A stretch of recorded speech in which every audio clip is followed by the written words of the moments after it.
Peace, family. Y'all know who it is. It's Bakari Lumumba, back once again, the progenitor of LumumbaSpeaks.com, a Black empowerment initiative where we believe we could gain a competitive advantage by always betting on Black. Back once again with a dual stream with Bequaline Network, the social media extraordinaire. We're going to be discussing Africana Women's Mother's Day, right? So we're going to be celebrating sisters in the struggle, as you all know. Shout out to everyone's family and everyone's mothers. I hope you all celebrated yesterday with your mother, of course, celebrating Mother's Day. But today is going to be a special edition of Lumumba Speaks and Bequaline Network, where we're going to be celebrating sisters in the struggle and having a special Africana Women's Mother's Day. If you don't know, the term Africana is representative, of course, of Black women, African women on the continent and throughout the diaspora, right? So we're going to be discussing Africana Women's Mother's Day, celebrating sisters in the struggle, particularly diving into the concept of other mothering. So if you're watching, family, if you're familiar with the concept of other mothering, I want you to put a 1 in the chat. Put a 1 in the chat if you're familiar with the concept of other mothering, and put a 2 in the chat. Excuse me, I need some water. If you are unfamiliar. So once again, family, if you are familiar with the concept of other mothering, put a 1 in the chat. And if you're not familiar with the concept of other mothering, put a 2 in the chat. Definitely want to make sure, see how many people we have who are informed and knowledgeable of this concept, this idea of other mothering that is rooted, of course, in Black feminist thought. Shout out to Sister, the Queen Mother, Dr. Patricia Hill Commons, and her seminal text, Black Feminist Thought. So once again, family, put a 1 in the chat if you're familiar with the concept of other mothering. Put a 2 in the chat if you are unfamiliar with the concept of other mothering. Also, family, as you know, as always, the link is in the description, and the link will be put in the chat momentarily. If you're watching, make sure you hit the subscribe and the like button, as well as the notification bell for future updates and videos. If you're watching a dual stream, once again, with Bequaline Network, the social media, Pan-African social media extraordinaire, and yours truly, Bakari Lumumba, progenitor of LumumbaSpeaks.com, a Black empowerment initiative where we believe we can gain a competitive advantage by always betting on Black. Once again, hope you all and your family, your mothers, had a great Mother's Day. Yesterday, I wanted to do this show yesterday, but I said no. Family's going to be out celebrating their mothers, and as you rightfully should. So I wanted to make sure I moved it to Monday. But we're going to have a show where we're discussing Africana Women's Mother's Day. What does that look like? What does that entail? And we're, of course, going to be celebrating sisters in the struggle. So if you haven't, family, make sure you hit the subscribe and the like button, as well as the notification bell for future updates on videos. And once again, family, if you are familiar with the concept of other mothering, put a 1 in the chat. Idris, I said you put a 2 in the chat. Appreciate you tapping in, being part of the conversation. I'm quite sure that you will be tapping in shortly. Appreciate you being here. But of course, if you are unfamiliar with the concept of other mothering, you can put a 2 in the chat. But in fact, this is a conversation I know there's a sister of mine doesn't want to miss. So I'm going to make sure I send this to her. So I would be remiss in my duty, because I'm quite sure she is familiar with the concept of other mothering. So let's see, Edwards. Yeah. Here we go. Let's go here. Make this happen. Give me 1 second, family.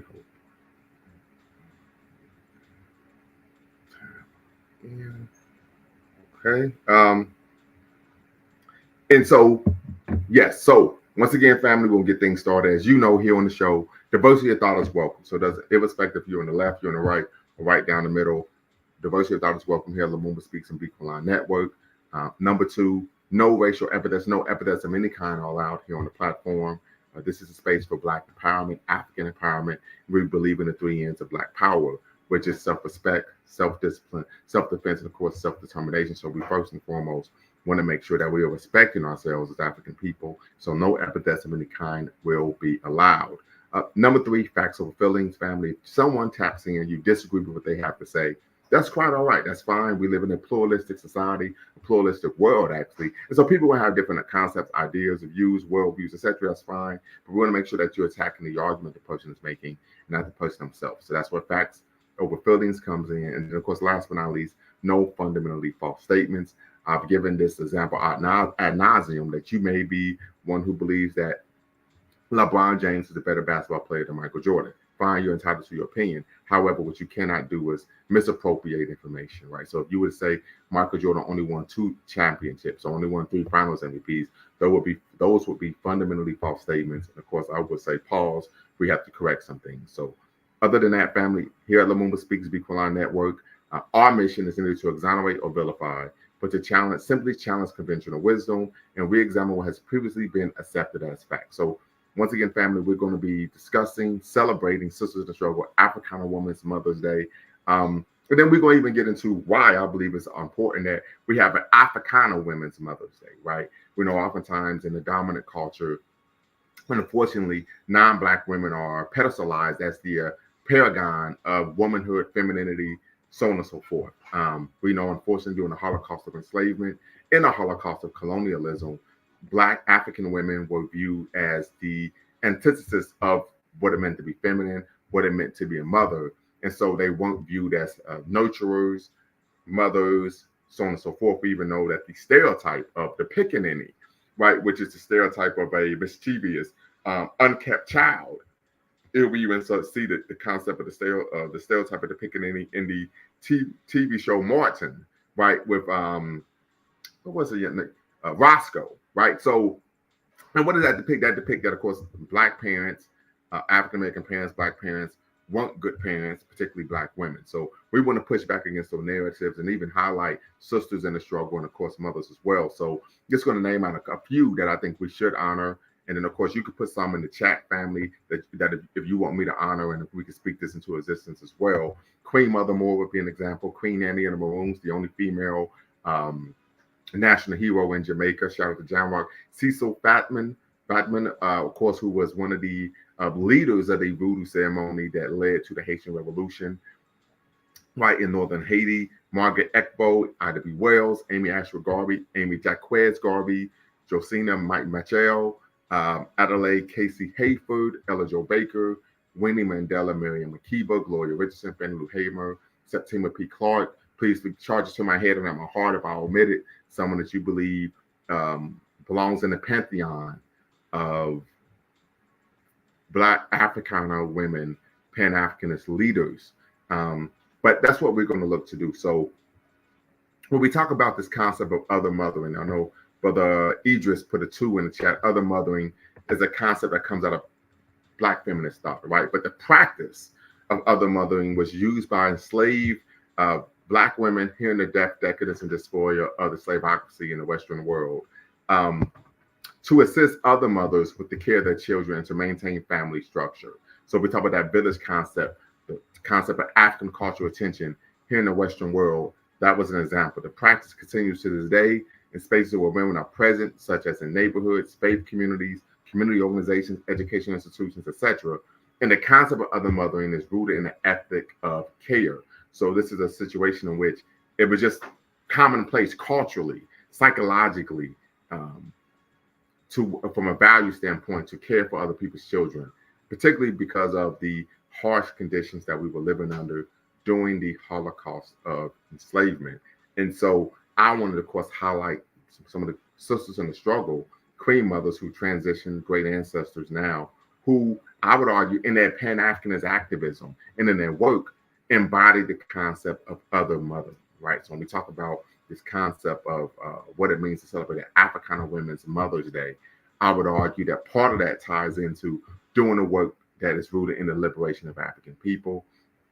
But we can discuss, our own personal mothers, which I'm going to do shortly. My mother, 68 years old, she actually was born, shares a birthday with Sugar Ray Robinson, of course, the greatest boxer of all time. I know Floyd Mayweather would take umbrage with that statement, but that's neither here nor there.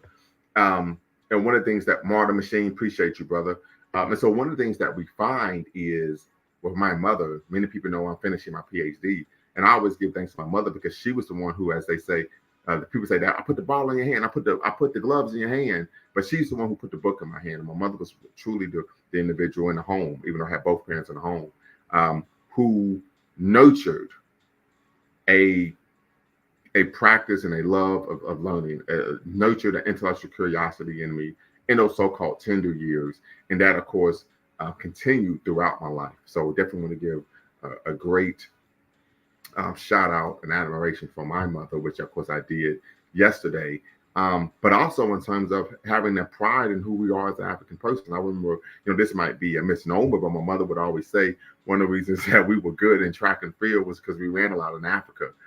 We know that that's a stereotype, and she's essentializing race, but it's also rooted in what I call an uninformed pride of one's history and heritage, right? So even though the argument she was making may be uninformed, it may even be stereotypical, but it was rooted in the fact that she was proud of the fact that we are African, right? We are people of African descent. And so, of course, I was able to embody that, internalize that. And here I am today. So, family, I'm going to put the link in the chat. Once again, we're talking about other mothering. Yes, P. Dot 39. Shout out to all the mothers every day. Every day is Mother's Day. And Sugar Ray Robinson is the greatest next to Muhammad Ali, Jack Johnson. Absolutely. I see your boxing history, brother. Shout out. Absolutely. And so, of course, you could tap in. You can share some stories about some female Pan-Africanist leaders that you honor, that you admire. And, of course, you can even give us a personal narrative honoring your own mother.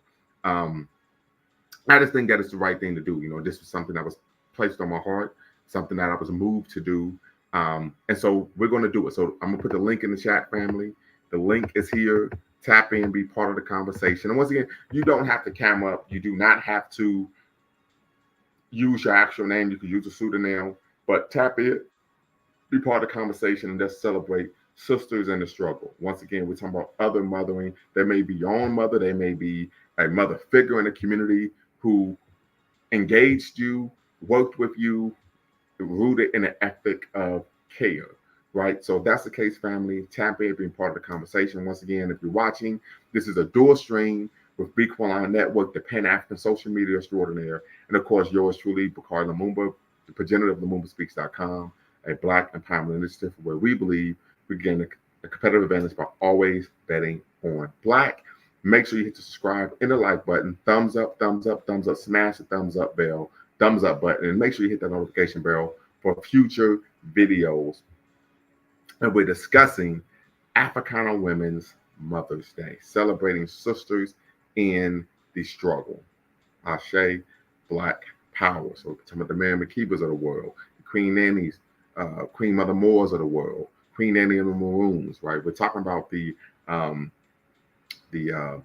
Queen Nzingas of the world. We're talking about the Fannie Lou Hamers, the Ella Jo Bakers, the Harriet Tubmans, right? The Ida B. Wells, right? Cecil Fatman, right? We're talking about all these sisters who, of course, were committed to African liberation at home and abroad.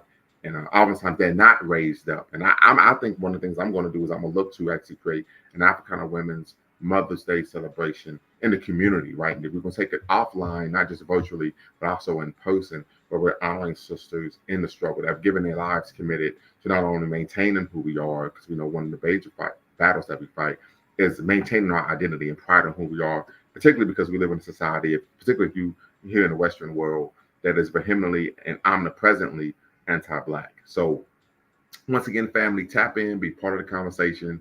You do not have to cam up. Keyword, you do not have to cam up. And you can use a pseudonym to be part of the conversation. And if we got some sisters watching, tap in as well. We know many of the sisters who actually watch the show, subscribe to the show, are mothers who are actually doing the work in the home. I always argue that when we talk about being revolutionary, that your first job starts in the home. The late, great Marcus Messiah Garvey stated that the charity starts at home, right? So you don't want to be doing the work in the community if you're not, of course, doing the work at home. I would argue that is an oxymoron and a contradiction of the highest order. And we know even Marcus Garvey, when he created the Universal Negro Improvement Association, the African Community League, on 1 August 1914 in Kingston, Jamaica, he created that organization, that Pan-Africanist Revolutionary Organization, with, of course, Amy Ashwood Garvey, right? So he didn't do it alone. So we see that concept of duality carrying over in African culture, in the classical period, medieval, and even modern day, and of course, even due to death and decadence of not only the Holocaust of enslavement, but even the post-slavery period. We still hung on to that concept and idea, that belief of duality in terms of brothers and sisters working together. So definitely, family, tap in, be part of the conversation this evening as was it Victoria Monet says, we're gonna put it on our mama, on our mama, right? So be part of the conversation, family. Africana Women's Mother's Day, celebrating sisters, keyword sisters in the struggle. I'm gonna give a good brief example of and doing this. I could recall this back when my daughter, I think she was 4 or 5 years old. I think she was 4 years old. There's a Black History celebration at her school. And this Black History celebration, as you all can imagine, the private school was trash, straight trash, TRASH, trash. And so I took umbrage with this, met with the school director, and she said, Mr. Lumumba, to be quite honest with you, we really don't have anyone who's that knowledgeable Black history to put on a reputable Black History celebration, Black History Month celebration, right? I said, I got it, get it, understood.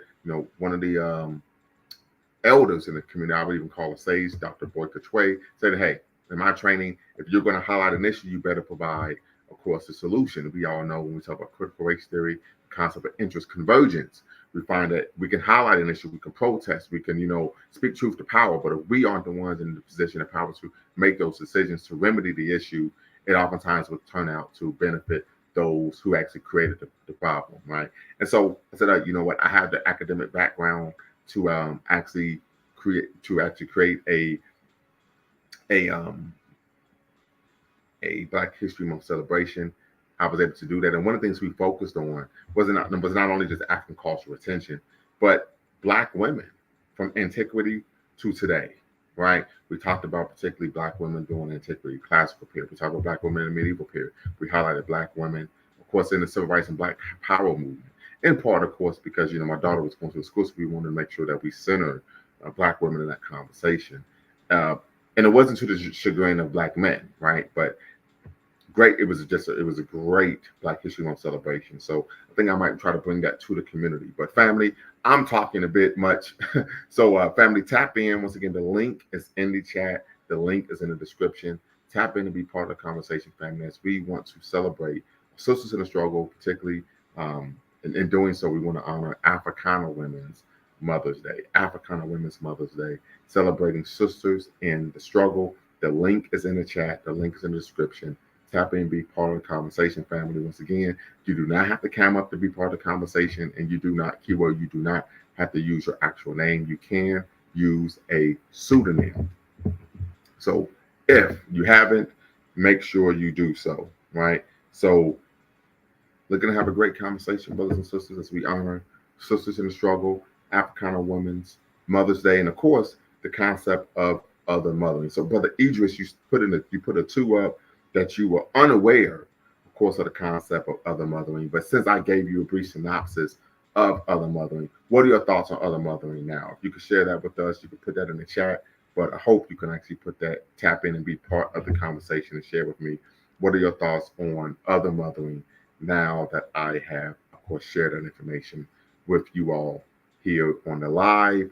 And of course, you can even provide some examples of other mothering that you may be knowledgeable of, right? In your own personal experience, but you've seen in the community. So once again, the other mothering is rooted in the edict and ethic of care. So once again, family, tap in, be part of conversations. We're celebrating Africana Women's Mother's Day, celebrating sisters, keyword sisters in the struggle. So we're talking about the Mary McKeepers of the world, the Harriet Tubmans of the world, right? The Queen Annie Maroons, right? So we're talking about highlighting, centering, and elevating sisters in the struggle. We know that the struggle is bilateral. We have to do it together. Any way and manner in which we're not doing that, I would argue we're hustling backwards, as people used to say many years ago. So once again, family, tap in, be part of the conversation. Mr. Sandman says, I'm on work listening. Hope some African women chime in. So appreciate you, brother, for watching. Mr. Sandman calling, tapping in from the Illidale, Philadelphia, right? I think it's a 215 is the area code. Boots got a big fight coming up in July. And we know Ryan Garcia has been chirping that he wants to come see Boots after that fight. So that may be something that happens. But appreciate you watching, brother. If you could, maybe you could leave some comments in the chat regarding your thoughts on, of course, Africana Women's Mother's Day, and of course the concept of other mothering. If you're familiar with that concept, what is your perspective on that in terms of what you've experienced in your life? And is that something that we need to promote and bring back even more? So once again, family,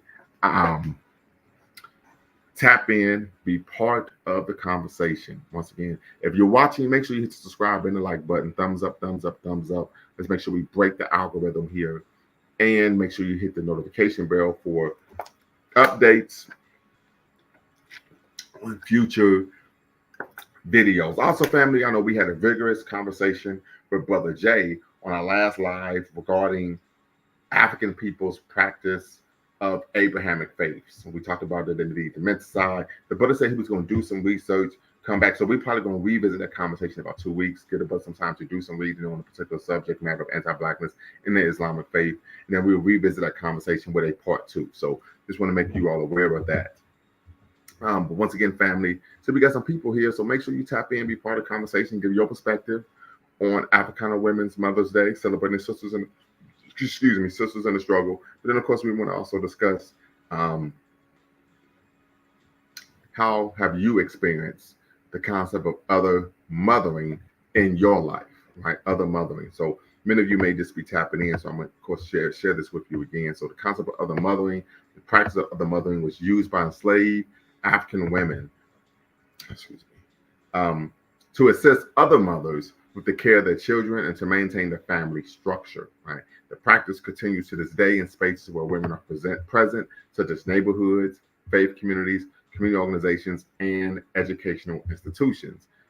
The concept of other mothering is rooted in the ethic of care, and Patricia Hill Collins is the one who is credited with coining this term, other mothering, in her seminal text, Black Feminist Thought, right? I think that came out in 2000. So I had the 3rd edition with me. So definitely want to make sure we show love there. Matter of fact, yeah, I got the book. Let me see here.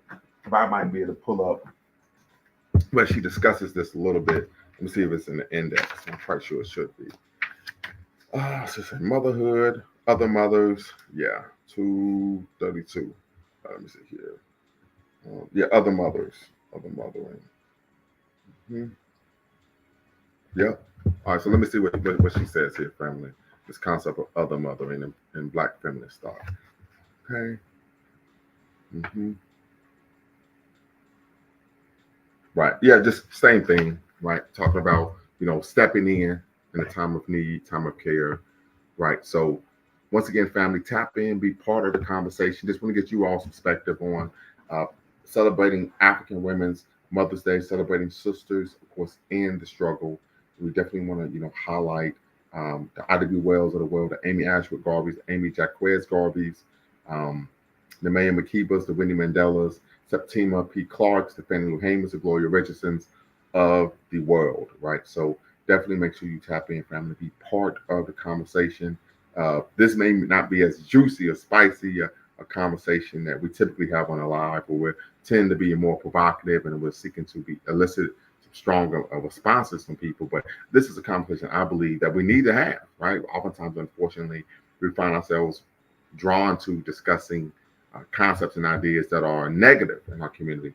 But I think we also need to make sure that we're creating time and space to discuss some of the positive attributes of our people, particularly in terms of adaptive vitality, right? Our ability to adjust to changing circumstances without losing one's substance or essence. And I think this concept of other mothering is an example of us being adaptive in terms of how we confront anti-Black racism on a national, of course, and international level. So once again, family, the link is in the chat, family. The link is in the description.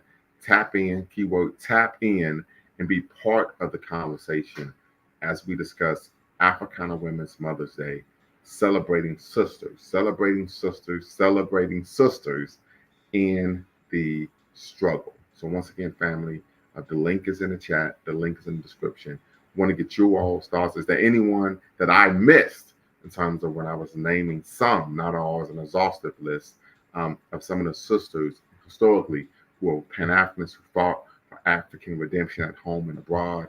Once again, if I omitted someone, please charge it to my head and not my heart. And so you can tap in, be part of the conversation, and share with us. There are some queen mothers out there that you look up to based on the principle, the steadfast ability to never acquiesce to Africanity, and then of course their advocacy for African people at home and abroad. I definitely want to hear what you all have to say this evening, May 13th. Also, I would be remiss in my duty if I didn't discuss today's Black History fact. Today's Black History fact is that on this day, several years ago, of course, Joe Louis, also known as the Brown Bomber, of course, second black heavyweight champion in the world, was born, of course, in Alabama. Later migrated to Detroit, and of course became one of the greatest heavyweight champions ever. Excuse me, as many of us know. Excuse me. Joe Louis uh, grew up in the Black Bottom neighborhood of Detroit. I was just there yesterday. We also know that, of course, he was friends with Sugar Ray Robinson in their childhood, and he set the record for most heavyweight title defenses at 25. No one defended a heavyweight title more than Joe Louis. 20. He set the record to this day. 25 family, 25, 25 heavyweight title defenses. And of course, he was known for the Bum of the Month Club, right? And so definitely want to show love to Joe Louis, who was his second black heavyweight champion of the world, even though we do know that there were some restrictions put on him when he became heavyweight champ based on the machinations of one Jack Johnson, who preceded him as a black heavyweight champion. And of course, his behavior drew the ire of course, the white majority in America, of white America, due to particularly his willingness to have conjugal relations with white women. So definitely want to make sure we give a shout out to Joe Louis. Also, today is my best friend's birthday.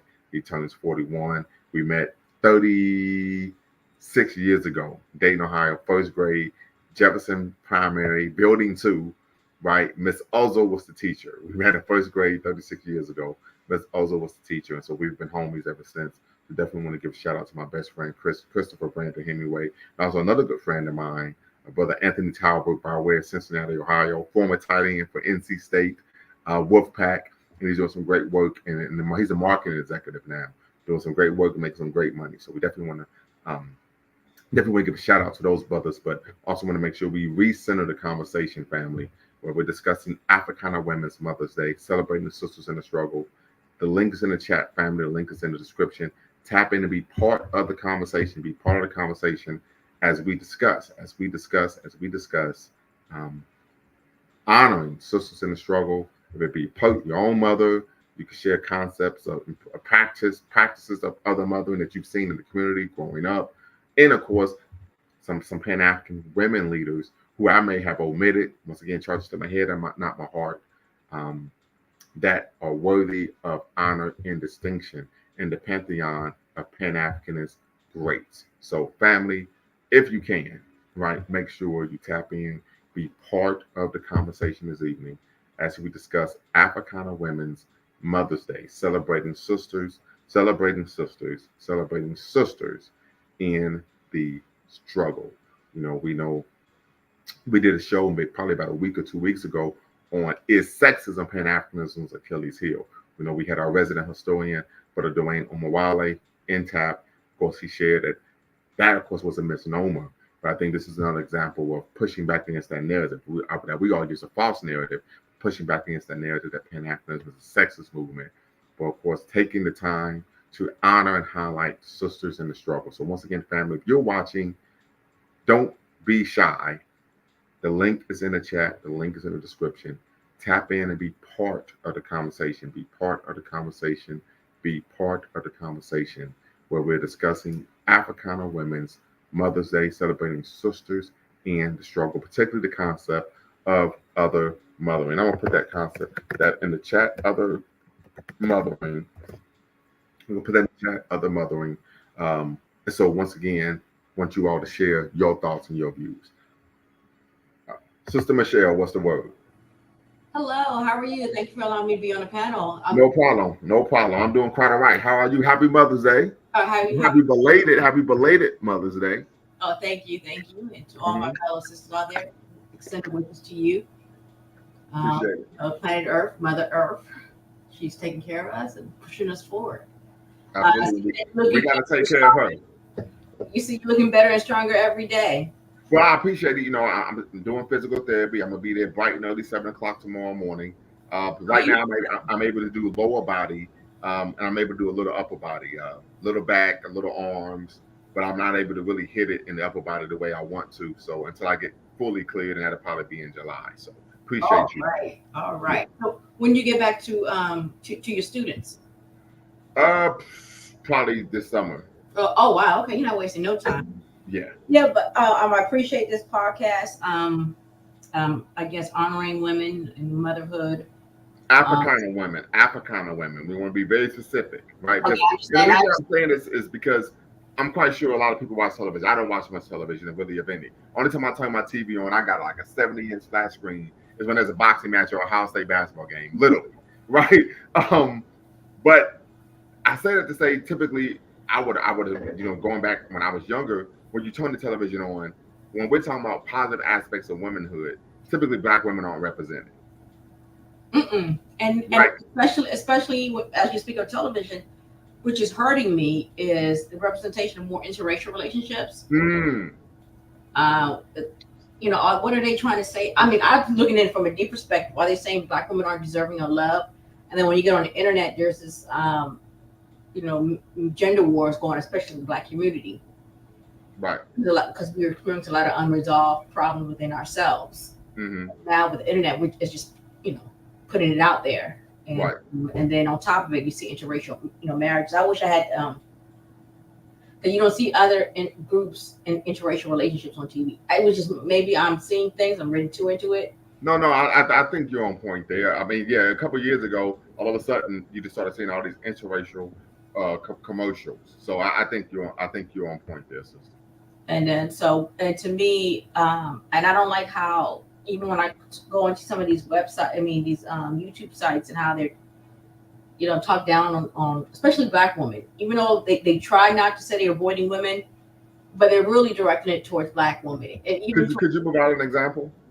even Phil Scott, I think not too long ago, he talks about modern women and so on and so forth. So one day on his channel, mind you, is an African diaspora channel, Hmm. a Filipino woman, because there's the passport bros, but this is an Africana woman channel. This, no offense to my Filipino brothers and sisters, they don't understand what we've been through here.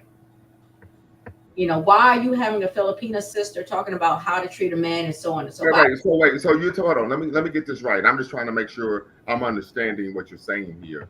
Are you saying that on his platform, the African Diaspora News Channel, there was a Filipino woman that he was interviewing that was talking about that we know how to treat men and black women don't?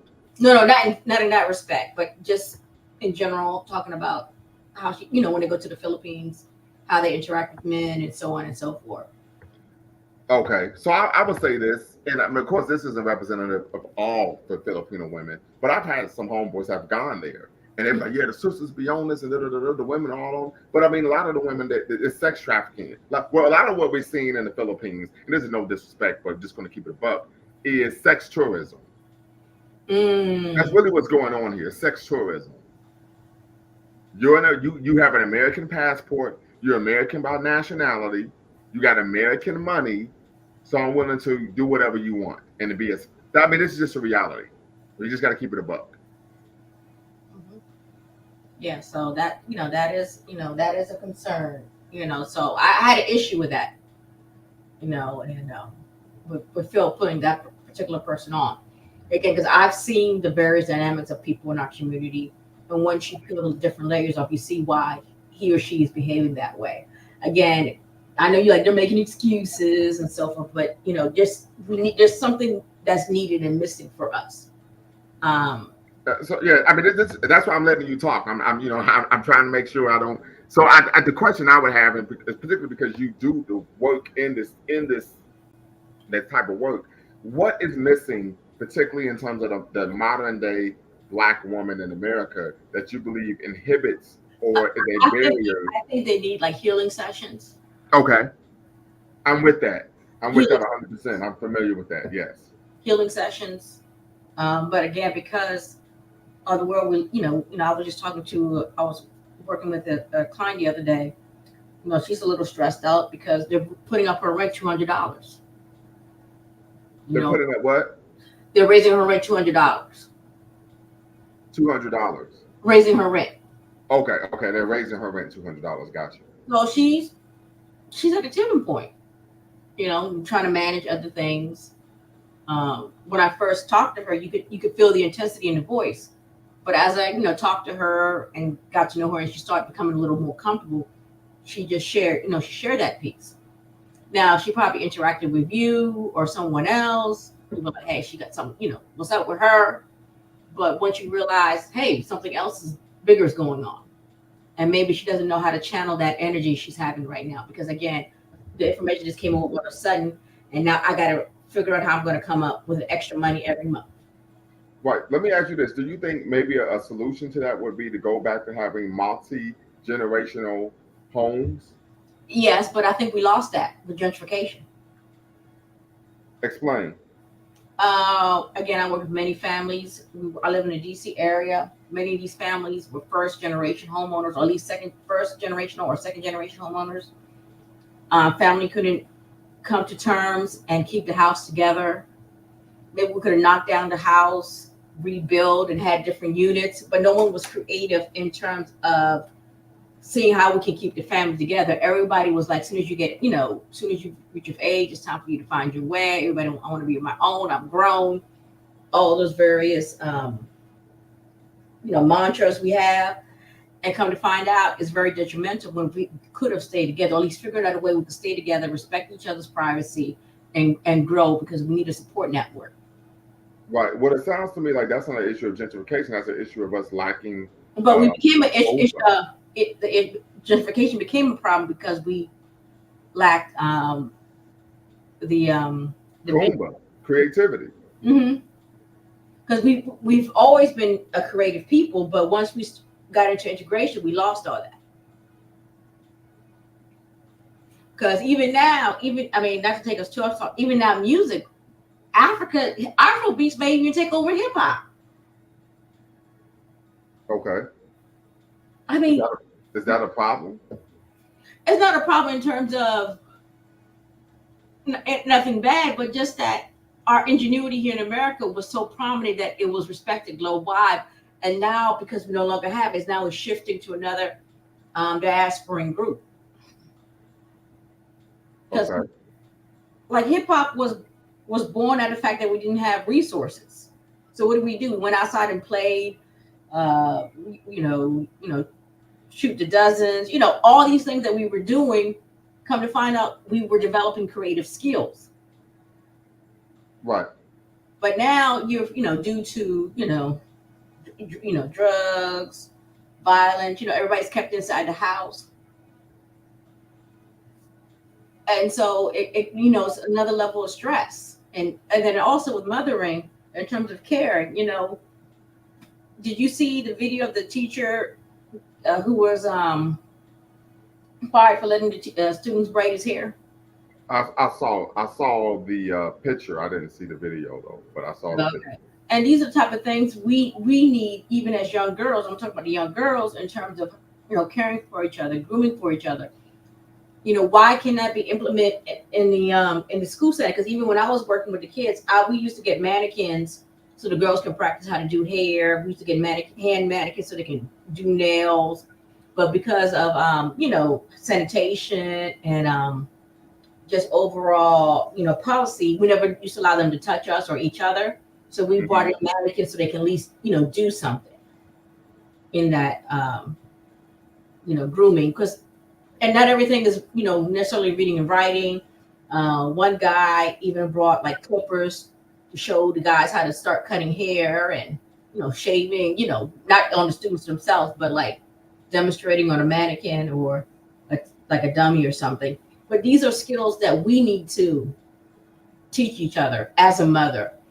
Um, like for example, I got my niece. My niece is what, like 8 years old, and I'm trying to teach her how to, just do a little plait, but she's not interested. And I get upset with my sister because, hey, these are things that we do. Right. But again, I don't want to argue with my sister. I let her go because there was a sister who was doing braiding classes. I wanted to take her because she's getting older, and I just want her to start getting comfortable with herself. But her mother has, different direction, and I don't want to oversee her. Again, these are type of things with the family. Like even in my own family, I'm seeing things as an aunt with my sister's kids, and I'm like, there's certain things they need to know or learn, or at least know of. I'm not the greatest like braider or platter, but at least I can get you started. Right. Because soon you're going to need to learn how to groom yourself. You're going to need to learn how to do certain things for yourself. Right. Right. But yeah, and I understand, from a school position, not wanting to condone that type of touching, because nowadays we come across situations all the time where individuals are being inappropriate with children. Mm-hmm. So then the argument would be that the school created an environment where it put the child in danger. So the school district's going to get sued. They get sued anyway, right? So I can understand why that would be an issue of concern. Yeah. So we had a big debate on Pan African Strikes Back. I noticed with other diasporians saying, it's okay, that's our culture. Yes, but it's our culture. It's our culture. Yes, it is, but it's not our culture in that particular setting. There's too many dynamics going on. Right. Especially females that close. Even though just having females like 6 girls around you. Especially when you're doing hair, you can brush up against the girl. It's just, I'm not trying to go anywhere with it, but right. But no, I understand. I understand where you're coming from. So let me ask you this question: could you share an example of you experiencing other mothering as an adult or even as a child? So an example of you engaging in other mothering, or an example of you experiencing other mothering as a child. Were you on the live when I discussed what other mothering is? No, sir. If you can just. Okay, yeah. So other mothering is a concept so other mothering, the practice of other mothering was used by enslaved African women in the diaspora to assist other mothers with the care of their children and to maintain the family structure. Right. And what I do, or what I used to do per se, when I was working with the program, that it was other mothering too, in terms of making sure the kids have, certain supplies, making sure there's some level of cleanliness because you're dealing with children. Just having someone to talk to, sharing, hey, you need to take care of yourself, having certain types of conversations, having groups, just gearing them towards their direction in life. In terms of personally, we had to take in one of my uncle's kids at one point when I was younger because they were going through some stuff, and so my mother had to take them in, and we had to support them.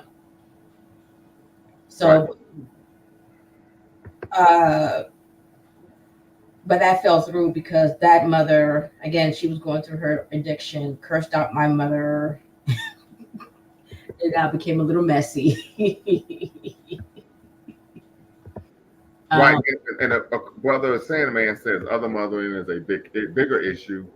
Drug addiction taking mothers out the home, that happens a lot. I would agree, but I think that's the best thing you can do, because unfortunately, when someone is addicted to drugs, what we find is that the child's care, the child's needs, are the last concern for that person who's on drugs, who's addicted. Definitely, because again, I'm dealing with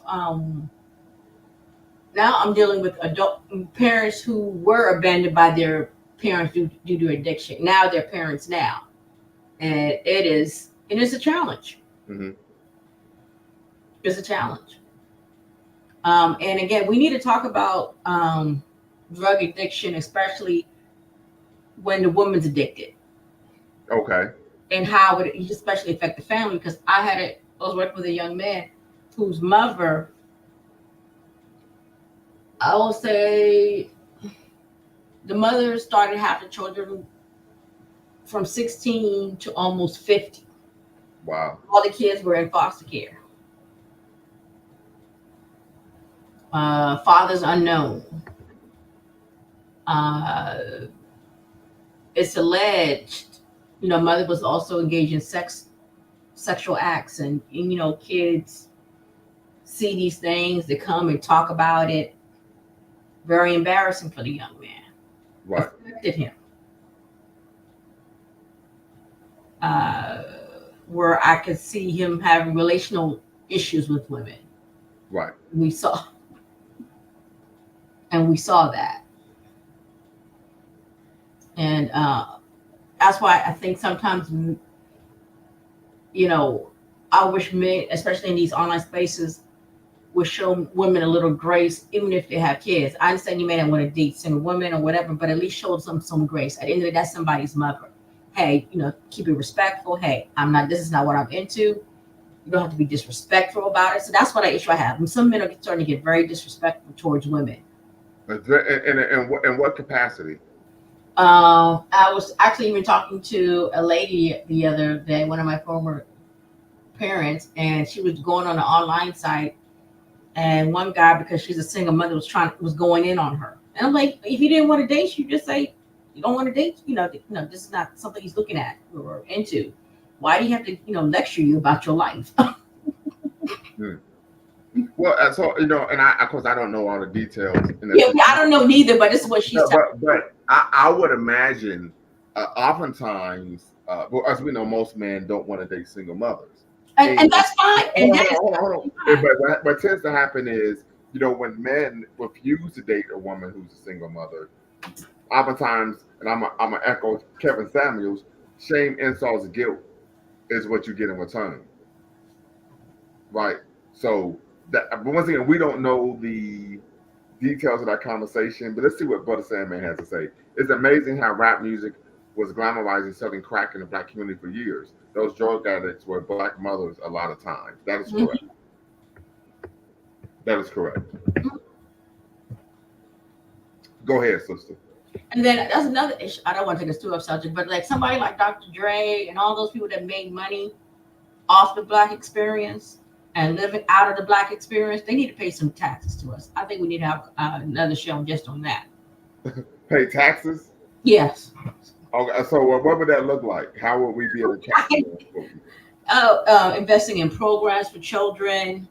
They already do that type of stuff. They already do that type of stuff. Yeah, but they need to pay, some extra money. So they need to really, because they took out a lot of things. Their music influenced a lot of things. And the argument they would make is that's the parents' job. But how can the parents have if it's a parent's job, how can, per the parents are not in their right mind. They're on substances. Right, but how is that the rapper's fault? It's not their fault, but they didn't help. They also exploited the situation and rapped about a woman performing sexual activities on them based on what these women's experiences are. Okay. I'm sorry. I'm just not following the logic. The logic is you exploited our experiences to sell it to the whole wide world, and we get nothing in return. Okay. Because, but I'm not going to mention their names. The untouchable community gets royalties off this. Families become generationally rich off our music, off our selling certain experiences, but we shouldn't get a piece of the action. Well, yeah, I mean, you got to own the product. Yeah. But this is another issue, I guess, with mother. Culturally, as Black people, we're not. I'm not saying we're not ownership people, but we were once people that were of the earth. Respected the earth, was in tune with nature, and then another external culture has come in and commodified everything. Right. And so now, because everything's commodified, it's affecting our relationship. It's affecting our health. It's how we relate to each other, how we interact with the society at whole. And number two, we've never had a chance to really collectively and fairly discuss how we want to move forward.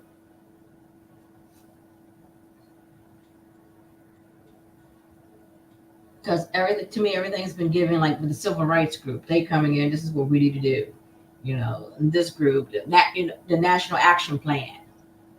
And Al Sharpton was because it used to be called the National Black Action Plan, but he took the black out. Right. But at least he was honest. Honest about what? That he wasn't focused on black people anymore. But then when they were trying to take the black history out of Florida, he was the first one out there.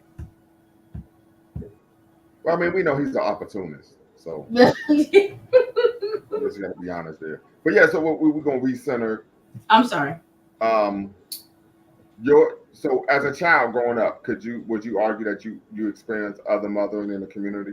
Oh yeah, definitely. My aunts, cousins, because again, we used to live in an apartment complex, so we used to run through each other's house. Spend the night over each other's house.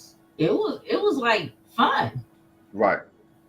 Like for example, I was a teenager until I went to the hairdresser because we used to do each other's hair. I was a teenager.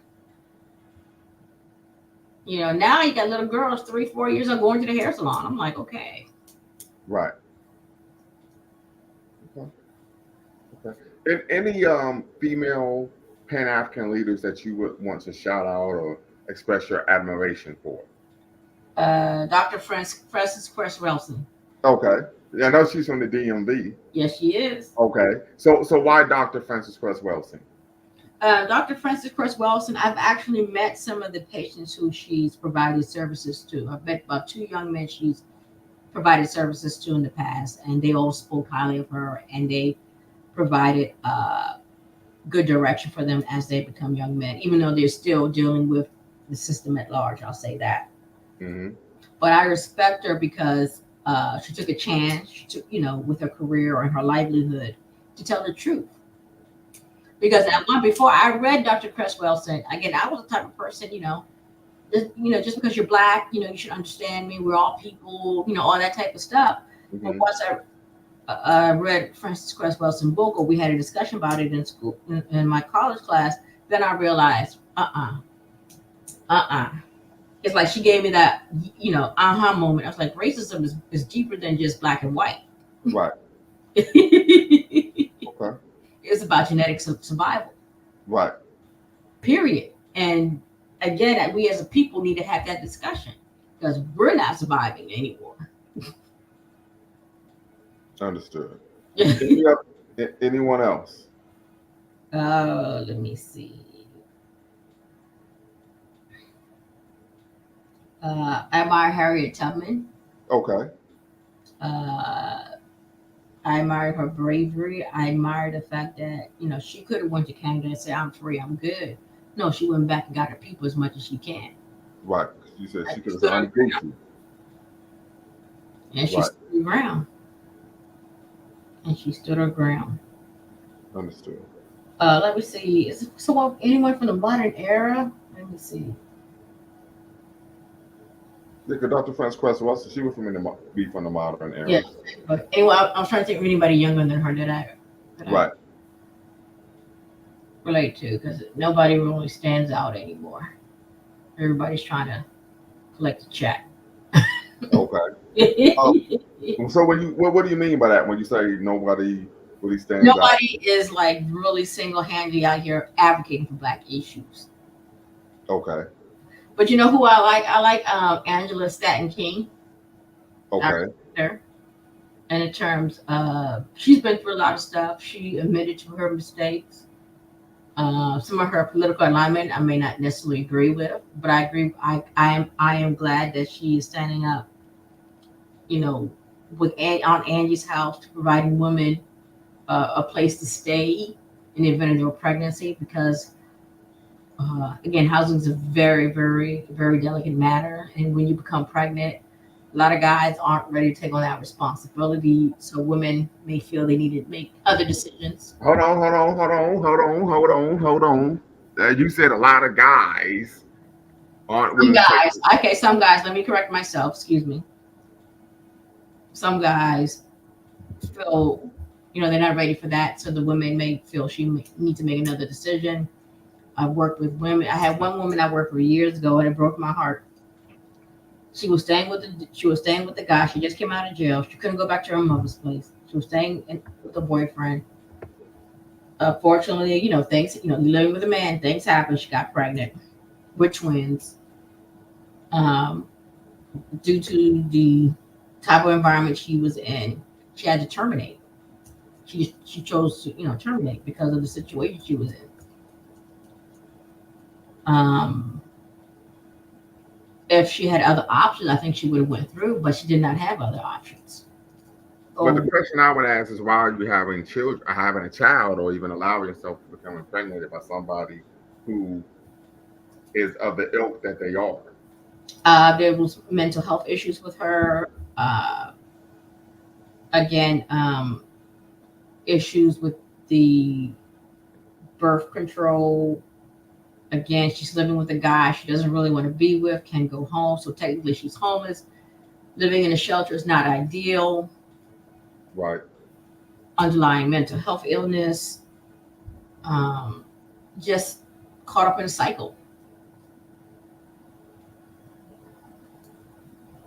I Just see. caught up in a cycle. But I would argue that even if someone has mental health issues, if they're functional enough, they can still make sure they're on birth control. You're absolutely right. And the reason why I'm bringing this up is because then you're bringing the child into a situation that is untoward. You're absolutely right. And so, and this is just me. I mean, you could push back, but my I thoughts mean, is, I push back with this. I know other health if issues. you are, You got to say some women. hold on real quick, hold on real quick, hold on real quick. If you are sane enough to have consensual sex, you are sane enough to be on birth control. Okay, per my understanding, she was on some of this birth control, but a lot of it was making her sick. Um, So, and again, you living with a man, you can't, you're not. It's a lot. It's a lot. I think if she could have left that environment, it would have prevented her from having to make those decisions or having to have intimacy because she's living with a guy. And I think that's another reason why. And the woman I later find out years later was living with a woman, like years later. Okay. But so you mentioned Sister Stanton King. Why would you mention her when she's not a Pan Africanist? But she still stands up for Black people, not necessarily just diaspora. I don't know because she promotes and started a lot of right wing ideas and concepts. I mean, that's her right, but she. Right. Exactly. What I'm saying is, I don't see how you're standing up for Black people if you're advocating white nationalists and pushing white nationalist talking points. Because Trump gave her a pardon. Right, but that doesn't been promoting. Once again, that doesn't help Black people. But If you're she does promote anti-abortion views in terms of we need to pamphlet her in the community is a form of exploitation, which I do believe. right, but I'm talking about holistically. Right, when we talk about Harriet Tubman, when you mention Fanny, She works for me in the prison system, so that's why that's what they were about. They were about that life. Mhm. Period. Right? Not someone who, or they might say something that you can agree with every now and then, but they're down with what? A white supremacist ideology. And I understand the Trump pardoned her, so she was able to be released from prison. But once again, if you're a talking head for a white nationalist, that doesn't help Black people. But she stood up. She stood up for Black people in several instances. When the situation in Buffalo happened, she told I believe she went to the Republican Party, hey, this is what happened. This should be a national crisis. She has done things to raise awareness within the national party in terms of the racism or the awareness of Black needs in the community. She has done those type of things. Yes, I understand she has made some talking points, but she's also advocating for us within that community of hers. And I think opening Angie House is a good thing because I'm sure she used some of that money to open Angie's House with them. Because none of those guys in that Republican Party has done nothing for Black people except Right. talking on to us. But she's not a Pan Africanist. Okay. She's not. Absolutely not. She's not. And that's who we're seeking to honor. Sisters in the struggle. She's not. Yes. Anyone else that you could think of? Mhm. And absolute family, if you're watching, appreciate you being here with us. Make sure you hit the subscribe and the like button. Also, make sure you hit the But also, what I don't like notification now bell. with the Pan Africans, they want to relate to pro Palestinian. I'm not too keen on all that. I'm not saying we Well, should, that has nothing to do with Pan Africanism. but they try to Mark Lamont Hill and so forth is trying to say that. Who? Mark Lamont Hill. Um, Well, hold on. Mark Lamont Hill isn't a Pan Africanist. are you sure? I'm positive.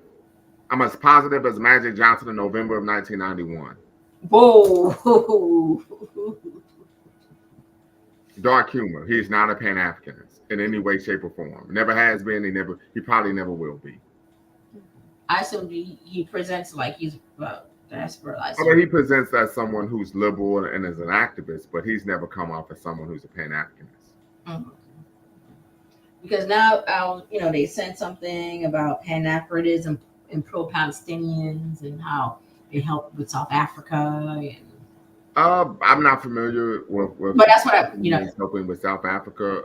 Also, we know that uh, what's going on in Palestine is an example of modern day settler colonialism, tantamount to, of course, what Native Americans experience here in America, in the Americas. However, we also know that Arabs are vehemently anti-black. There's even an argument that Arab people are the progenitors of medieval and contemporary concepts and ideas of anti-blackness, and there's significant amount of scholarly literature to substantiate that point. However, the other issue is, I'm quite sure that if Palestinians were in a position of power in Palestine, they would be doing to African people what the Israelis are doing to African people. That is oppressing them, dehumanizing them, and denying them the full citizenship in the Israeli nation state. well, I'm not down with them. Right. So Um, all I can do is say peace in the Middle East. right. So it's just something to, of course, consider. And of course, we tend to find a lot of black people wanting to go on to Palestine. It's just a way of being involved in activism that doesn't center black people's experiences, because typically, if you are centering black people's experiences, what happens is you are considered public enemy number one. Boom. Mm-hmm. Right. And that's an issue that you don't really have to address. You could just talk about, right? Rather than addressing the issues that we face in our community on a diurnal basis. But I noticed in the past 5-6 years, there's been a delineation of Black American experience from the diaspora, big time. Of course, lead the way to Rick Nasheed and so forth. Wait, say that again. Say that one more time. Delineation from Pan Africanism from us and the Black experience here in the U.S. There's been, FBA. Well, but yeah, I would argue that one, Queen bows now. Okay, don't know what that means. Tap in, let me know what you mean by that. CP Royalty 870. Some of that is rooted in, of course, individuals who are politically immature. I want to be quite honest with you. We know a lot of individuals, particularly someone like Trick Nasheed, he has a large platform. And what happens is he's able to create a problem in the black community, and the solution is purchase a product from him. He's been doing this for quite some time. I would argue since maybe 2010, 2011, 2012. So these are things that we need to be cognizant of as well. But unfortunately, a lot of that push away from Pan-Africanism is due to a lack of political maturity in our community. Because when I've had conversations with individuals, while they were antithetical to Pan-Africanism, number one, they didn't actually know what Pan-Africanism was. And then two, they provided talking points that were reminiscent of Tariq Nasheed, which were, of course, wholly false, right? Because when I had conversations with, I was like, well, all of the critiques that you have of Pan-Africanism have nothing to do with Pan-Africanism, right? I even did a show probably about 3 years ago with a brother, Afro Elite. It's gotten over 1,200 views on my channel, and he had all of these critiques of Pan-Africanism, and all of his critiques had nothing to do with Pan-Africanism. So a lot of individuals who are moving away from Pan-Africanism don't actually know what Pan-Africanism is. So it's rooted in a lack of political education, a lack of political maturity, political sophistication. And then once again, we live in a social media era where individuals are getting information not from actually reading scholarly material, but doing what? Listening to charismatic talking heads. Yeah. Yeah. Absolutely. So these are things to consider as well. CP Royalty 870. You say Queen bows now. Tap in, brother, or share in the chat. What do you mean by that? What do you mean by queen vows now?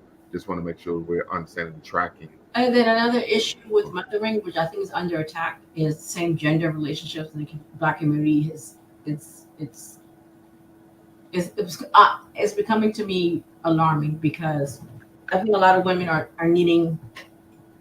We need companionship. As I was telling you about the quick story about the lady I was telling you about, Mhm. because some of our women, our sisters, have gone through some traumas, Right. and our brothers too. I really wish once they start coupling with each other, they had some type of guidance when they get together Mm-hmm. and really talk about certain aspects of their relationship and how they're going to move forward so they can sustain themselves. So, they're not looking for love in all the wrong places. Uh,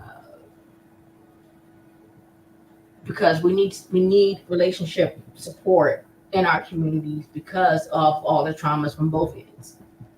And so, and also you bringing children into this, and that it just passed on and passed down. Right. Uh, and to me, we've lost our balance as a people, especially, and that's why and I want to get back to Tariq Nasheed because Tariq Nasheed used to be like a relationship specialist, and he's talking about FBA, which is fine, but FBA, or ADUS, we need to continue up. If we don't have relationships, if we're not able to sustain couples or family system, the movement is dead. Real quick, yes, Brother Shabazz is speaking to that. Afro Elite, yes, he was against Pan Africanism. And when I asked him for an alternative to Pan Africanism, he actually described Pan Africanism. Absolutely. That absolutely happened on the platform. He also was promoting a lot of misinformation, ahistorical claims, so on and so forth. But yeah, that was wild. That when I asked, I said, okay, cool, you don't have to agree with Pan Africanism, right? This isn't a situation where we're imperialistic, we try to force people to believe in something. But the issue was when I asked for that alternative, what he described was Pan Africanism, and that showed the fact that he didn't actually know what Pan Africanism was. He simply was parroting the talking points of one Tariq Nasheed. So CP Royalty says she's smart, but not on homely level. She's smart though. So CP Royalty 870 still don't understand who you're referring to. Tap in, brother. I'm gonna put the link in the chat below your comment and tap in and be part of the conversation so we really unpack what you're trying to say. Now go ahead, Sister Michelle. Oh yeah, in terms of 80, like another thing, like Yvette Carnell and Tone Talks. I noticed, yes, they're talking about political stuff, resources, but what about the family system, the coupling?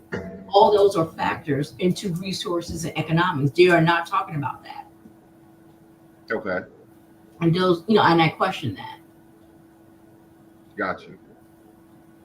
Fine if they don't want to be part of Pan African, it's fair enough because I love Black people all over, but I'm smart enough to see if you don't have a system where people are coupling with each other in a healthy way, it's a disaster.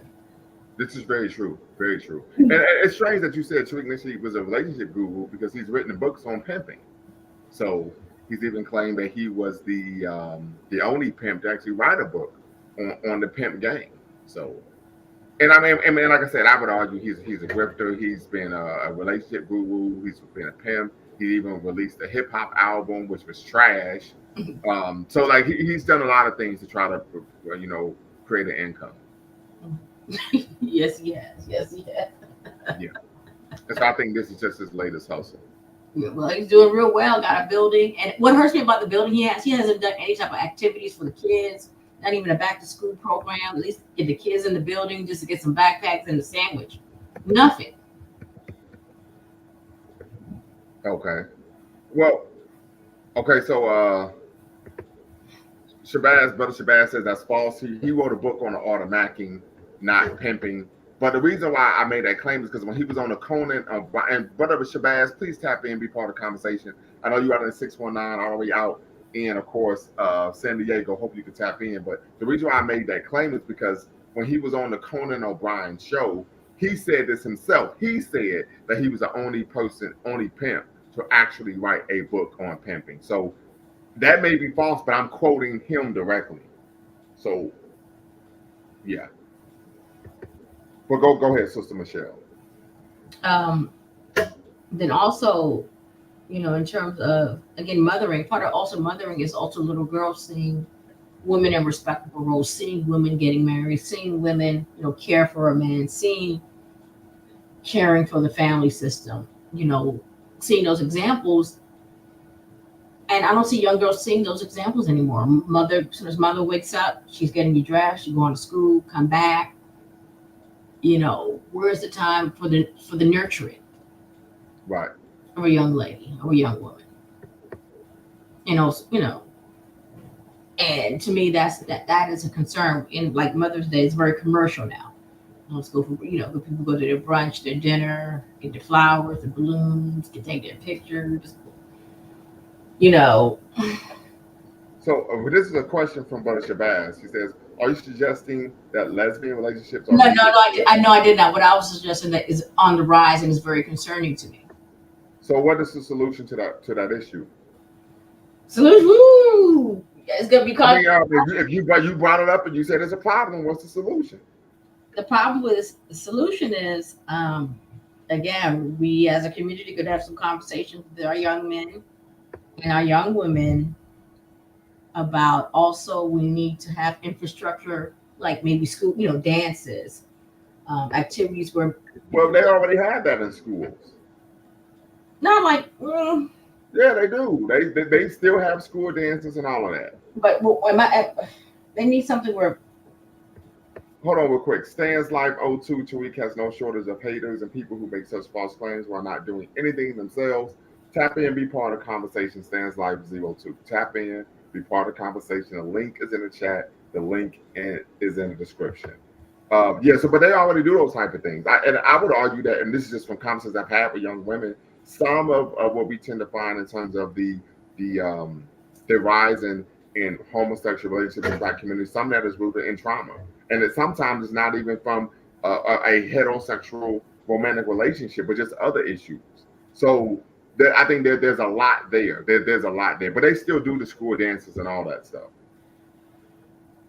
okay, but again, I guess I don't think how should I say? I do have some possible ideas, but I think if we could come together in the community and have these discussions, because I have a family. I don't want them to be lesbian. 2, 3 I think it's okay. And our family lineage is done. Oh, I had another work colleague, a former work colleague of mine. She's in a strange, a lesbian relationship. They had to go to a sperm. I don't know. I want to say a donor bank. I don't Yeah, sperm bank. Hmm? Yeah, sperm bank. Get any black donors, so they end up getting like a Filipino and half Arabic person. So the cute little boy, but Yeah, and so I mean, sometimes people have the belief or the assumption, just like when we find brothers who say, "Oh, I mean, that's all my race." There's a belief that maybe if you date somebody of a different race, then they won't engage in certain problematic or what's the term I want to use? Um, that's cheesy. not trauma based, but not ratchet, but toxic behaviors, right? But what we find a lot of in women and men have found that even in homosexual relationships or same gender relationships, individuals are just as toxic, just as conniving, just as verbally and physically abusive, Mm-hmm. so on and so forth. So yeah, because I've met women who say, "Hey, I'm going to be in a relationship with a woman because the man have treated me wrong, man have been abusive, so on and so forth," and had those women tell me later, "Hey, the woman I was with was acting the same way," right? So yeah, there's a lot to unpack there. Right? So just something to consider. But once again, family, we're talking about Africana Women's Mother's Day, celebrating sisters in the struggle. Tap in, be part of the conversation. Also, the Stands Life O2. There's no hateration, holleration in this dancery, right? It's a simple critique, right? Simple critique. And one of the things that we tend to find, particularly in individuals who are in a cult, is that if you make any critique of an individual who's the leader of that group or cult, even if they're factual, you're seen as someone who's attacking that person, right? And that's not the case at all, right? But these are things that we need to consider, particularly if we're talking about how he engages with individuals in the community. If they have a disagreement, he typically doesn't have an intellectually based conversation. He simply insults the person. It really is extremely sophomorish type behavior. right? So that's not someone, in my opinion, that we should be looking to guidance when the person engages in a very juvenile type behavior with individuals who have dissenting opinions, right? The other issue is, I would even argue that a manifestation of that is maybe a year or two ago they had like a rally or a meeting about reparations, and the individuals who were supporters of Tariq Nasheed's work, and if we call it work, actually there almost was a melee there because once again the type of individuals that he's drawing in are individuals who are typically immature, intellectually indolent, so on and so forth, and so of low moral character, right? And so when that happened, of course, he's trying to spin it and say, the tethers and the white supremacists came and trying to create an internal mess so that we couldn't actually address the issue at hand. But once again, you have to look at, that type of when people, you are a reflection of your audience. And when you bring people in, your audience is engaged in that type of behavior. That's a reflection of you and the fact that they see something in you that brings them to that space. And a lot of that is because of the juvenile behavior that he engages in himself on his platform. And I think this is a good discussion in terms of understanding womanhood, like Africana womanhood. I think this discussion needs to be explored. I think there needs to be infrastructure around this to continue Africana womanhood within our communities and within our society. So, Well, and so I think that's a good point. But when we talk about infrastructure, we don't have to wait on anyone. I mean, one of the things that I've seen done in the community is the creation of organically creating sister circles, where they say, "Hey, we're going to pick 2 Saturdays out of the month. We're going to meet at this place at this time, and we're going to address these issues as women." That's the infrastructure. We don't have to wait on any organization to do anything like that. That's something we could create ourselves. that's very true. So I think oftentimes we argue, "Oh, we don't have this, we don't have that." Well, then do it yourself.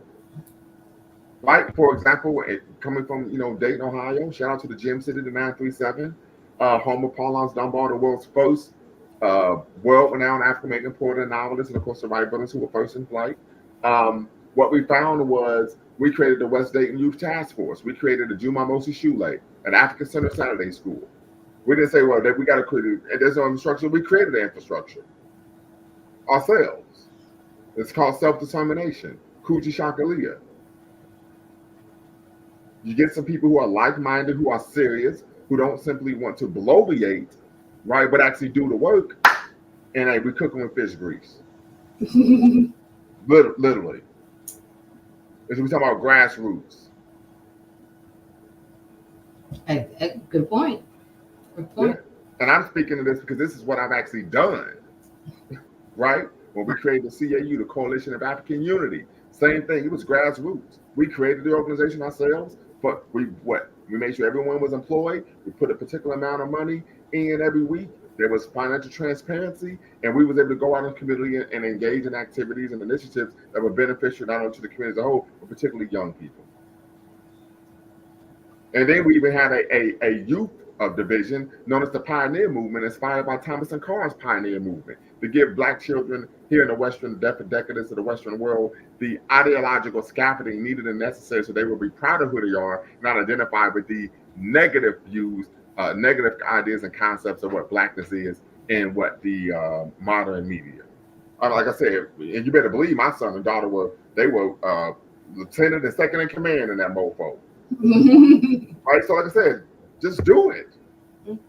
I'm not trying to be a Nike commercial, but I mean, just do it. Just do it. Right, but Brother Jabril Africa, he's created a study group. Right, and he's in Minneapolis, but of Somalia, living in the Twin Cities, created a study group. Like, we ain't gonna sit around and wait.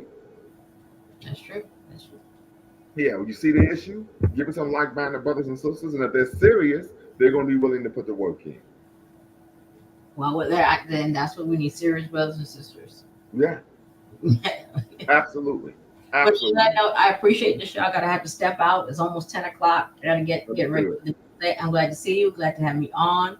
Again, thank you for having this show. Appreciating Africana women, and to all, a good night. Thank you. Absolutely. We're putting it on our mama. Putting it on our mama, right? Amen. So once again, family, we're gonna be up a little bit longer. I want you to tap in, be part of the conversation. Africana Women's Mother's Day, celebrating sisters in the struggle. Tap in, be part of the conversation. If you're watching, make sure you hit the subscribe and the like button. Thumbs up, thumbs up, thumbs up. We want to bang that algorithm, and we want to make sure that you hit the notification bell for future videos. Once again, the link is in the chat, family. The link is in the description. Tap in, be part of the conversation. We're talking about other mothering. We're talking about highlighting, champion, raising the names of some of our esteemed ancestors, Pan-African ancestors. And of course, you can shout out your personal mother and discuss some of the how you've experienced, other mothering in your lifetime. So Zongo Native, shout out to Lumumba. Hope you finally accomplished your doctorate degree. Appreciate that, brother. I was working on it today. I have about a chapter and a half left to go. So I'm on chapter 5. I have 6 chapters, and so working on that right now. But hopefully, I hope to by the end of the week get most, if not all, of my writing done and be able to move forward. So definitely appreciate the shout out, brother. But as you know, there's a lot of work to do, but I'm going to make sure I get it done. So appreciate that, brother Zongo Native. But once again, family, the link is in the chat. The link is in the description. I want you all to tap in, be part of the conversation as we're putting it on our mama, right? We're putting it on our mother today, right? So that's definitely want to make sure that we show love to the sisters in the struggle, right? And particularly the other mother. And I can think of my best friend's mother, who considers me her 5th son. She has 4 sons, but considers me her 5th son. And so we see this concept of other mothering in the Black community. Of course, we know this comes from being a practice from during the Holocaust of enslavement. But we also know that other mothering is rooted in an ethic of care, right? An ethic of care. So once again, family, if you're watching, tap in, be part of the conversation as we are discussing Africana Women's Mother's Day, celebrating sisters in the struggle. As you're watching, they do a stream here on YouTube with Bequaline Network, of course, the Pan-African social media extraordinaire, and of course, yours truly, Bakari Lumumba, the progenitor of LumumbaSpeaks.com, a Black empowerment initiative where we believe we could gain a competitive advantage by always, keyword, always betting on Black. So once again, family, tap in, be part of the conversation. I definitely want to hear from you all about regarding Africana Women's Mother's Day. But Brother Shabazz, I definitely think that I just got to go back to the comments you made, that you're absolutely right. The brother was against Pan-Africanism, but when he talked about an alternative to Pan-Africanism, he actually described Pan-Africanism. And that just goes to speaks to, I believe, the example I provided in terms of many individuals are intellectually indolent and don't actually know what Pan-Africanism is. And as a result, they are opposed to something that they actually are unaware of, right? They don't actually know what they're opposing. So just something to consider, family. But once again, tap in, family. Be part of the conversation. This is the time for you, of course, to give praise to your mother or other mothers in the community, and to highlight sisters in the struggle that you believe are worthy of being part of the pantheon of the Pan-African activists in the history of the movement. So definitely want you all to tap in, be part of the conversation. The link is in the chat. The link is in the description. You're watching a dual stream with Bequaline Network, the Pan-African social media extraordinaire, and of course, yours truly, Bakari Lumumba, the progenitor of LumumbaSpeaks.com, a Black empowerment initiative where we believe we can gain a competitive advantage by always betting on Black.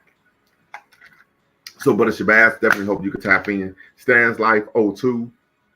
Once again, you can be part of the conversation. And of course, Zongo Native.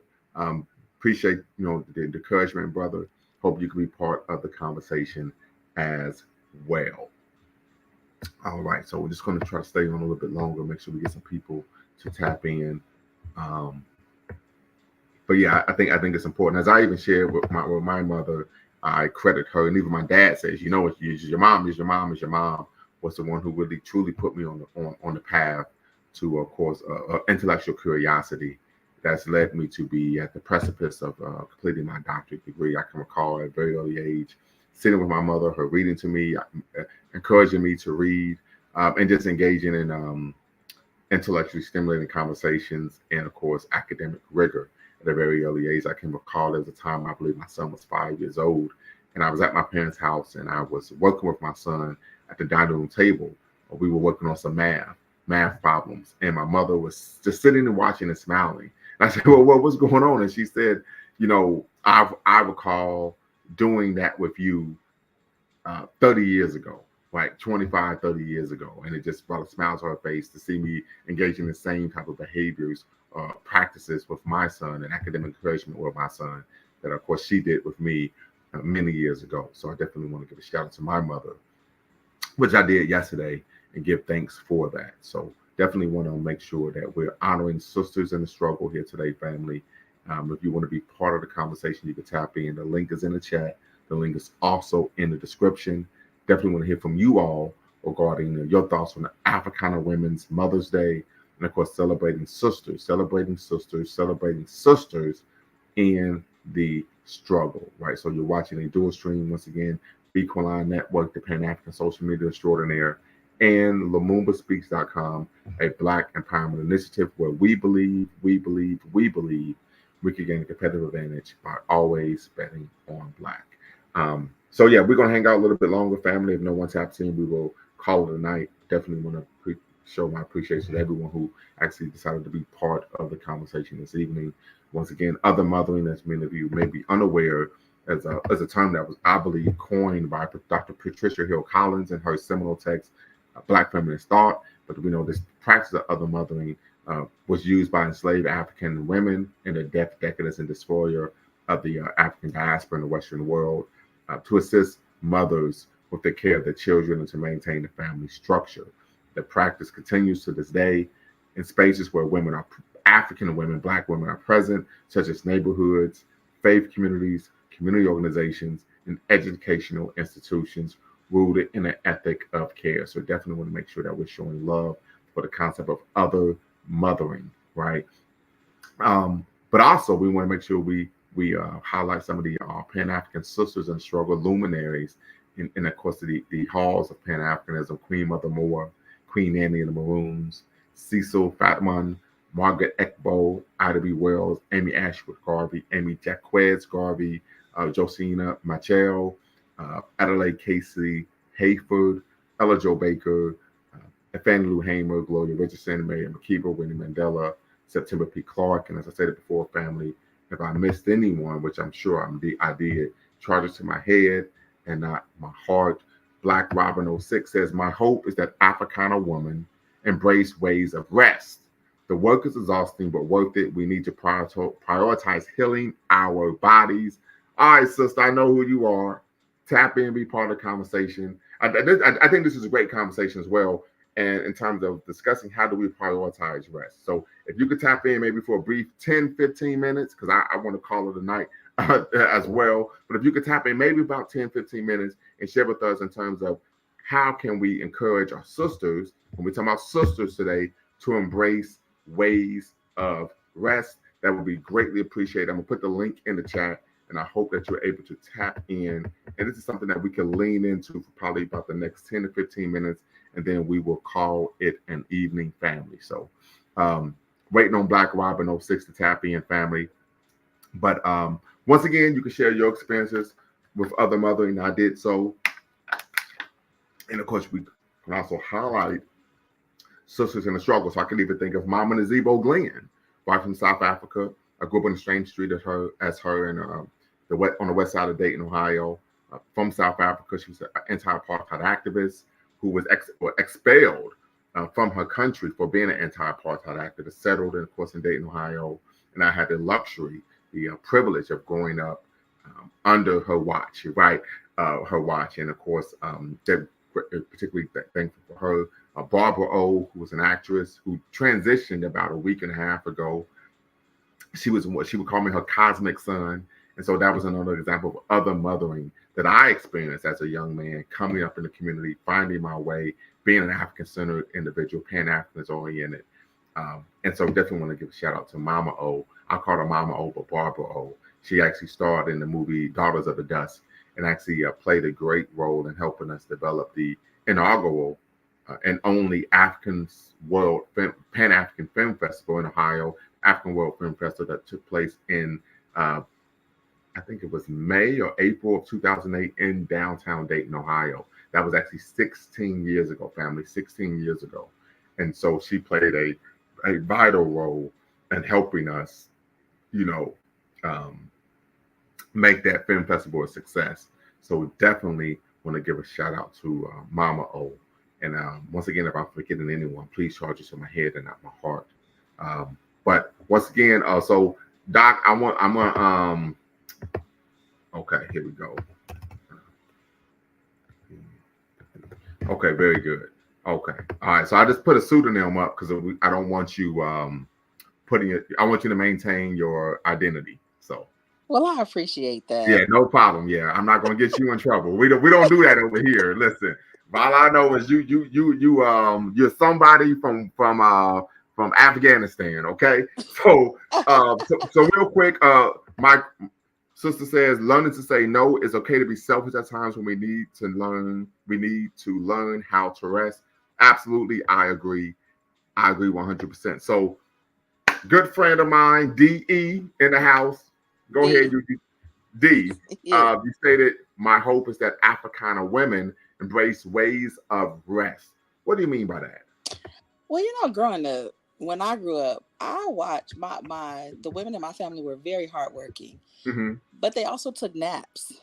I Okay. remember seeing my granny take naps, my aunt take naps, and them encouraging us to take naps. I mean, this is really old school, but I don't know if you remember, it used to rain outside. My aunt would say, that's the perfect time to go to sleep. Everybody Mm, turn off all the lights, unplug everything, go to sleep.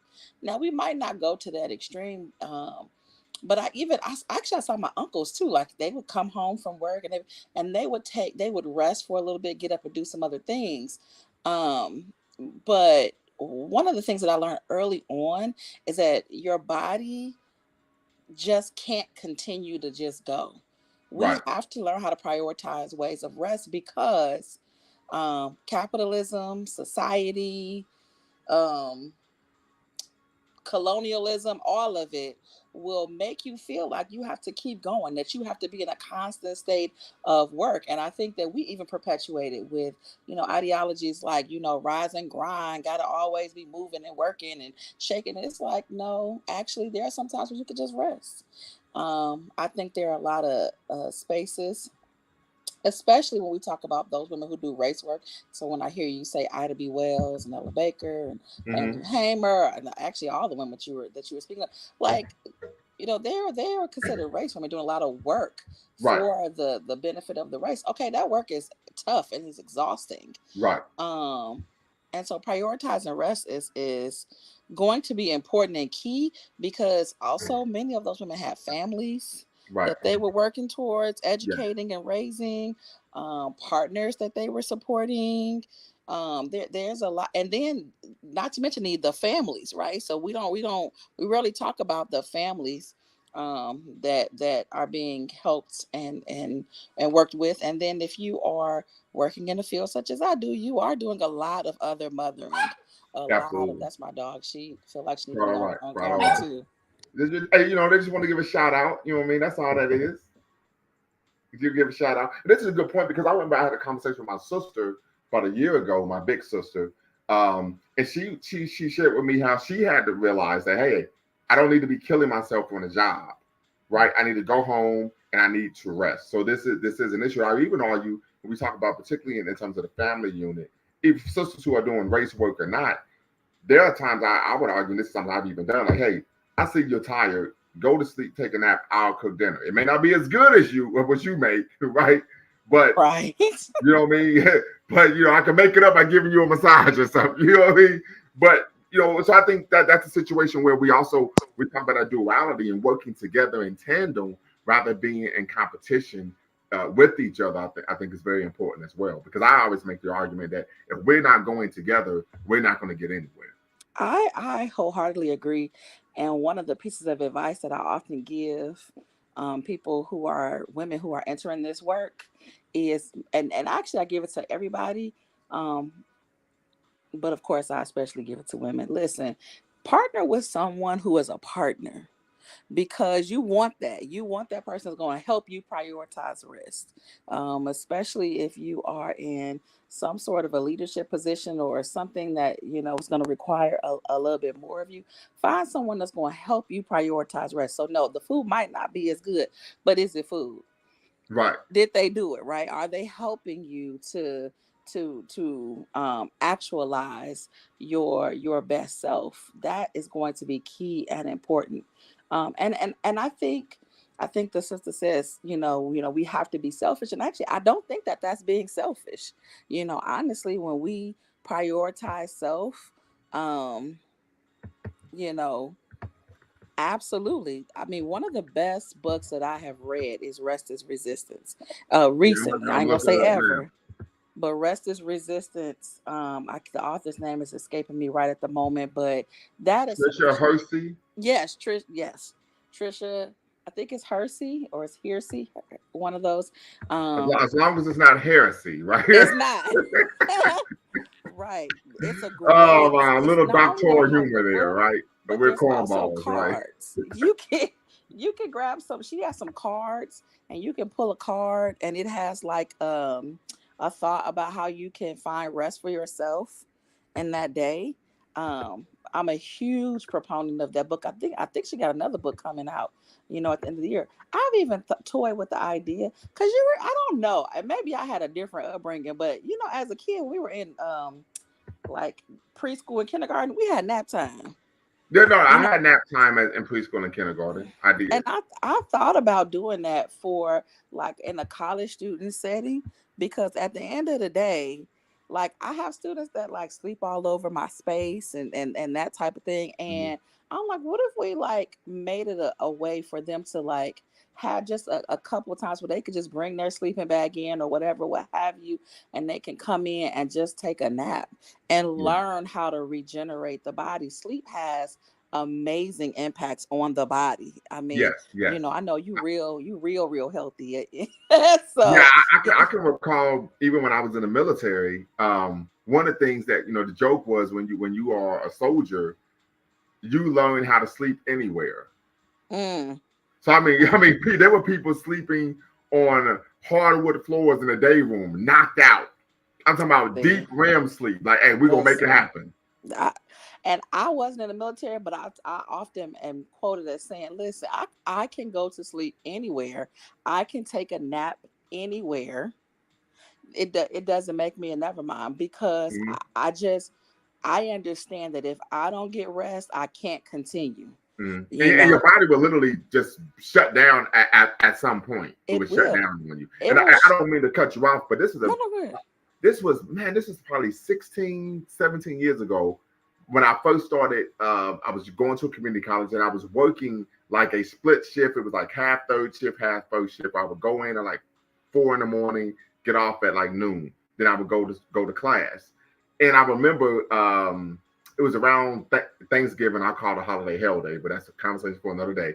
And I fell asleep at the wheel, and I woke up and I was driving down the wrong side of the road. Okay, that's not the goal. That is Right. not So, the goal. like I said, prior rest is very, very important. Literally, I woke up and I was driving down the wrong side of the road, and I had to literally hurry up. There's a truck coming straight at me, and I had to turn quickly into somebody's yard.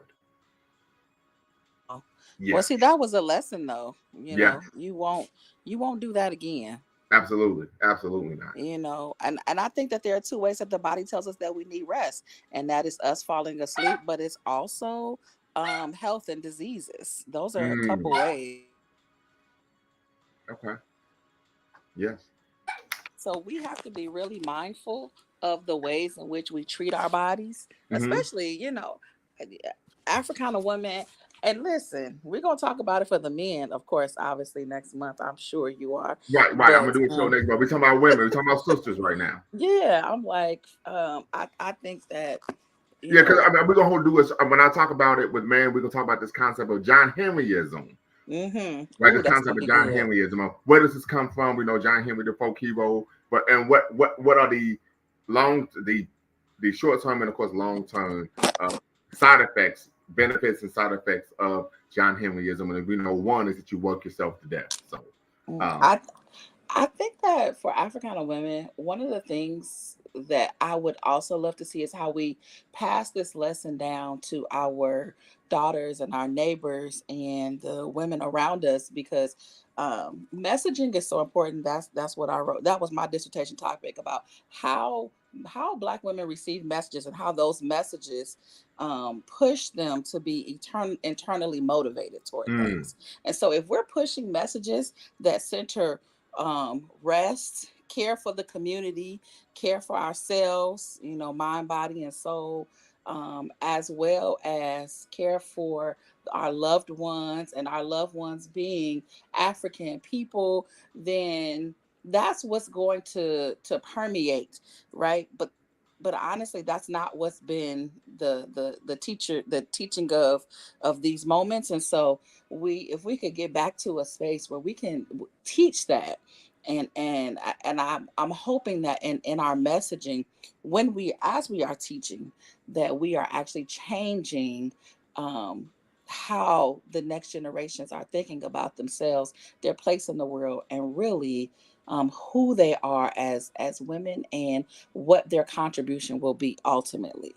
absolutely. And speaking of dissertation, I'm on chapter 5. I saw it in the chat because I got on late. I said he better go. All I'm right. hey, listen, you better ask somebody. I'm running like Jesse Owens, okay?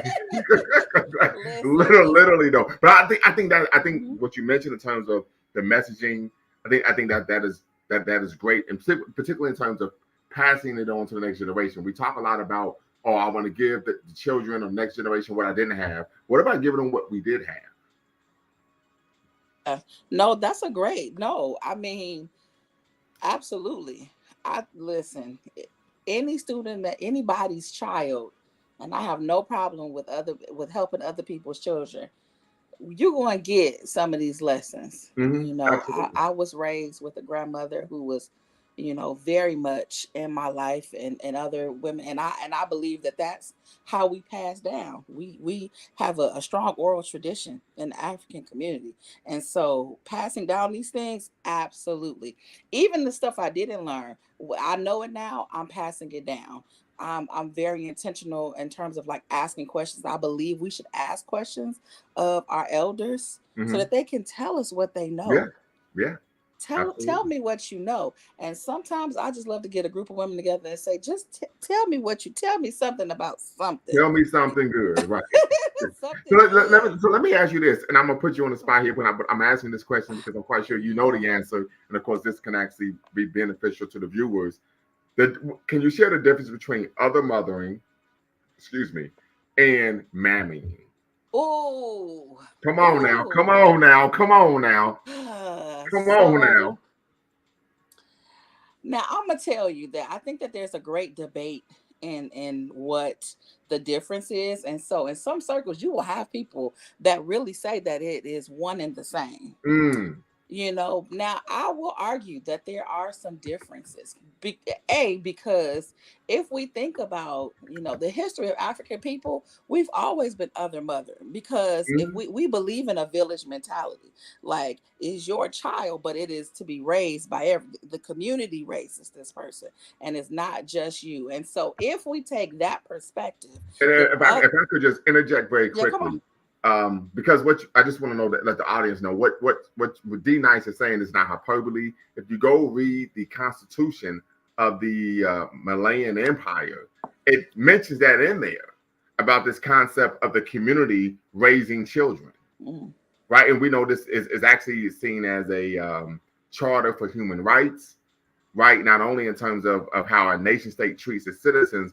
but also in terms of warfare that predates, human rights charters in what medieval Europe. So when people try to look to the West as the paragon or the leader in terms of concepts and ideas of human rights, no, no, no, no, no. As Destiny Child would say, no, no, no, no, no. Right? Because we can keep it right. We can keep it right here at home. That would be an example of having the African centered perspective. But in order to do that, we have to also know our history. So without further ado, please go right ahead. listen, you better. This idea of other mothering is when it's a practice of really taking a child and helping them. And Mhm. child is, I will say, loosely defined, right? Because it is um being that support system, that surrogate, that additional person. It is helping people helping carry someone through a journey, right? And so that is not exclusive to childhood, but young adulthood and adulthood. you know um I think the difference, though, between other mothering and mammies is the exploitation piece. We have to talk about how we look at exploiting this. Um, and I will go so far as to say is who you are other mothering. I feel like in the community is other mothering. Out of the community, that's Mhm. where you go into that territory, I believe, of mammying, right?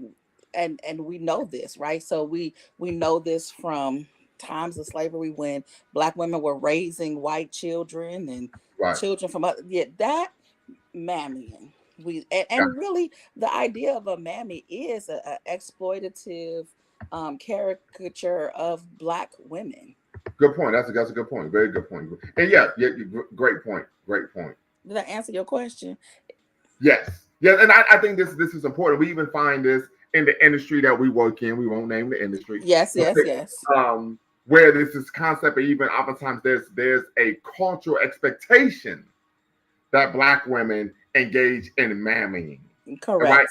Coddle and care for the Correct. emotions of non-Africana women. Yes. Right? And when you Which don't is do that, you're looked at as ah, right. So something, of course, to be considered of when we talk about the difference between other mothering and mamming. I'm actually going to do a show on other oh mothering versus mamming. I've done a show on Africana womanism versus feminist thought.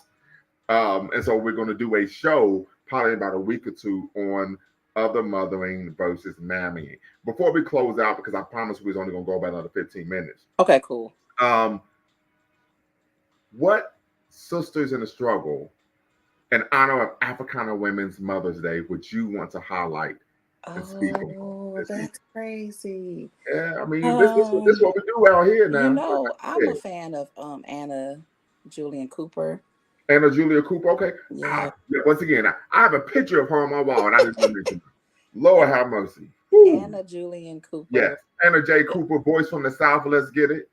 And real absolutely. quick, I actually have a quote of hers tattooed on my chest. And forgot the woman's name. That means it's past my bedtime. That's what it means. Oh, I also will say Bertha Maxwell Roddy.